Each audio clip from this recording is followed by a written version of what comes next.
after a long trip, finally we are here in Aarhus, and very excited to be here. I think every player, every coach, like dreams to play in Champions League, especially at such a late stages, and we are not exception. And we were preparing, like very hard for this game, and we know against who we play, because Denmark football is very well known in Europe, and I think it has quality mark itself.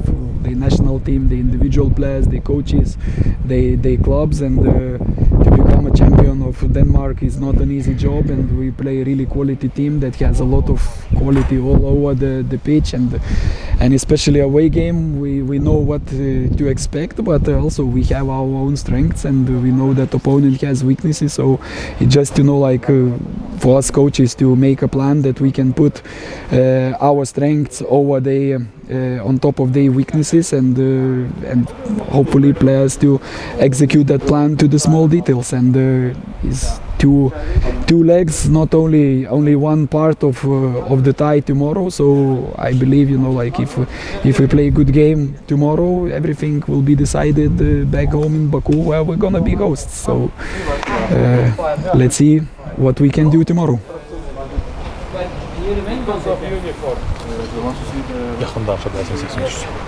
Əlbəttə sonunda biz uzun səyahətdən sonra biz buradayıq. Əlbəttə burada olmaqdan, Aarhusda olmaqdan çox şadıq, çox məmnunuq. Bu hər bir məşqçinin, hər bir komandanın xəyalıdır ki, bu mərhələyə qədər gəlib çıxsın və biz də istisna deyilik.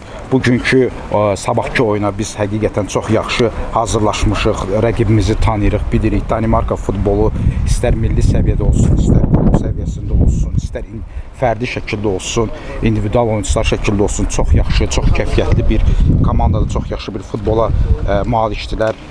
Biz buradayıq və səfər oyununda əlbəttə ki, hər rəqibimizin onların güclü tərəflərini bilirik və biz zəif tərəflərini bilirik və biz çalışacağıq ki, öz güclü tərəflərimizdən istifadə edərək rəqibə qalib gəlməyə çalışacağıq və inanıram ki, oyuncularım hər bir xırda detalları meydançada icra edəcəklər. Düzdür, bu mərhələ 2 oyundan ibarətdir. Birinci hissə sabah oynanacaq, ikinci hissə artıq biz Bakıda oynayacaq və inanıram ki, Bakıda biz artıq ev komandası olaraq çıxış edəcəyik və ev komandası olaraq çıxış etdiyimiz oyunda əlimizdən gələn edəcəyik ki, qalib gələrək növbəti mərhələyə atlayan tərəf biz olaq. Konferans UEFA Çempionlar Liqası 2 mərhələni adlayıb Konferans Liqasına qrup mərhələsini, liqa mərhələsini təmin etmək artıq uğur sayılır, amma artıq həm Çempionlar Liqası qrup mərhələsində potensial rəqiblər məlumdur, həm də Avropa Liqasının play-off mərhələsində potensial rəqiblər məlumdur. Bunları nəzərə alsaq, bu komandaları nəzərə alsaq, yəni onun nəzər nöqtəsindən, Valdas tərəfindən nə dərəcədə real görünür Çempionlar Liqası və ya Avropa Liqasına çıxış etmək, yoxsa sadəcə indiki mərhələlərdə mümkün qədər irəliləməkdir, yəni əsas hədəf, yəni belə bir qarşılarında bir xüsusi tapşırıq, bir hədəf yoxdur. Securing Conference League stage, it's a big success. It's a big success for you, coach, for us. But we all know our potential opponents in Champions League and in UEFA European League, whom we will face. For you, your target, coach, is just to think about tomorrow's match or to go further possible. Yes, we all know our potential opponents, but I think there's absolutely no need to speak about that, and there was no point to speak about that. All my focus is on tomorrow's game, and we need, to respect our opponent. Aarhus is Aarhus, and it's a really good team. It's champion of Denmark, and that's what we are focused about. We find out our next opponents yesterday on the plane. So we absolutely had no time to look or no time to discuss or no time to analyze or think about them. So all our thoughts now about Aarhus, and that's how it's gonna stay till the next Tuesday till we play second game against them. Artıq biz özümüzün potensial rəqiblərini bilirik və düşünürəm ki, bunun bir mənası yoxdur hal-hazırda onlar barəsində danışmaq. Çünki biz sadəcə sabahki oyuna, Arxus oyununa köklənmişik. Biz Arxusa böyük bir hörmət edirik, bilirik onlar Danimarkanın çempionu oldular, bu asan deyil və biz öz potensial rəqiblərimizi dünən təyyarədə artıq öyrəndik, kimlərə qarşı çıxış edə bilərik və biz deyə bilərəm ki, heç onları təhlil etməmişik, heç baxmamışıq rəqiblərimizin oyunlarına. Sadəcə çərşənbə günündən sonra, çərşənbə axşamından sonra biz onları təhlil etməyə başlayacağıq. Maluda'nın Bazel'e transferinden sonra çok kısa müddətdə yeni bir transfer açıqlandı. Yəni öncədən seleksiyanın, scouting qrupunun sürətli işinin nəticəsi, ümumiyyətlə yeni transferlə bağlı fikirlər necədir? After the transfer of Maluda, in a short period, we have announced a new transfer. This is a work of scouting, or this is a new transfer word like planned before. And what would you like to say about the new transfer?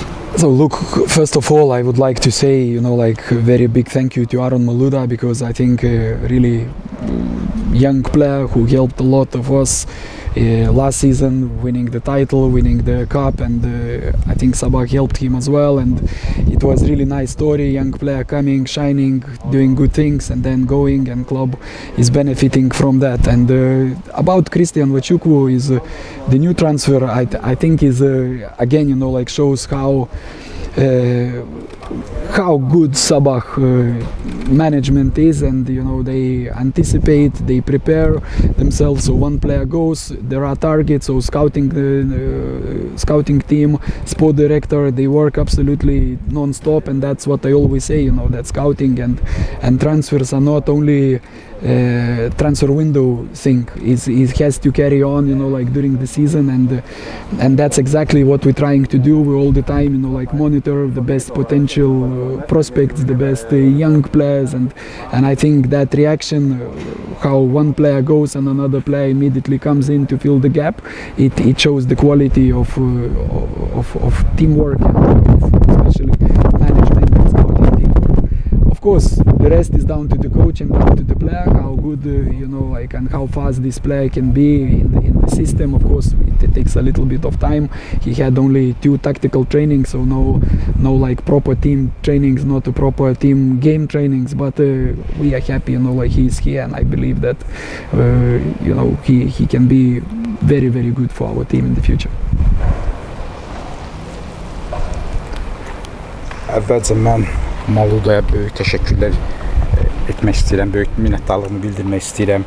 Çox gənc yaşında bizə qoşuldu və həddindən artıq bizə çox kömək elədi, titullar qazanmamızda bizə yardımcı oldu. Əlbəttə ki, Sabahın da ona böyük bir köməyi dəydi. Sabah sayəsində deyə bilərəm ki, o parladı və hər iki Sabah da onun satışına gəlir, xeyir əldə etdi və yeni bir oyuncumuz Christian bizə qoşulub. Bu da Christianın qoşulması onu göstərir ki, Sabah rəhbərliyi, scoutingimiz olsun, necə işləyir, necə sürətli şəkildə işləyir, gecə gündüz dayanmadan işləyirlər və biz sadəcə transfer pəncərəsi olan vaxtlarda deyil, onları uzun müddət axtarırıq, baxırıq və vaxtı gəldikdə onu öz komandamıza cəlb edirik və yeni bir oyuncunun getməsi, yeni bir oyuncunun cəlb edilməsi də scouting sisteminin, idman direktorunun necə dayanmadan işləməyinin bir göstəricisidir. Bu çox bir yaxşı reaksiyadır. Bu komanda işinin, ümumi komanda işinin nəticəsidir. Cristiano gəldikdə isə əlbəttə o bizə yeni qoşulub, sadəcə 2 məşq eləyib, taktiki məşqlərdə çıxış eləyib, o bizim sistemə uyğunlaşmalıdır, oyun məşqlərimizdə iştirak eləməli və mən inanıram ki, o bizə xeyir verəcək, bizə faydalı olacaq və onun burada olmasından mən həqiqətən bizə komandaya qoşulmasından xoşbəxtəm, məmnunam və inanıram ki, bizim üçün xeyirli bir transfer olacaq.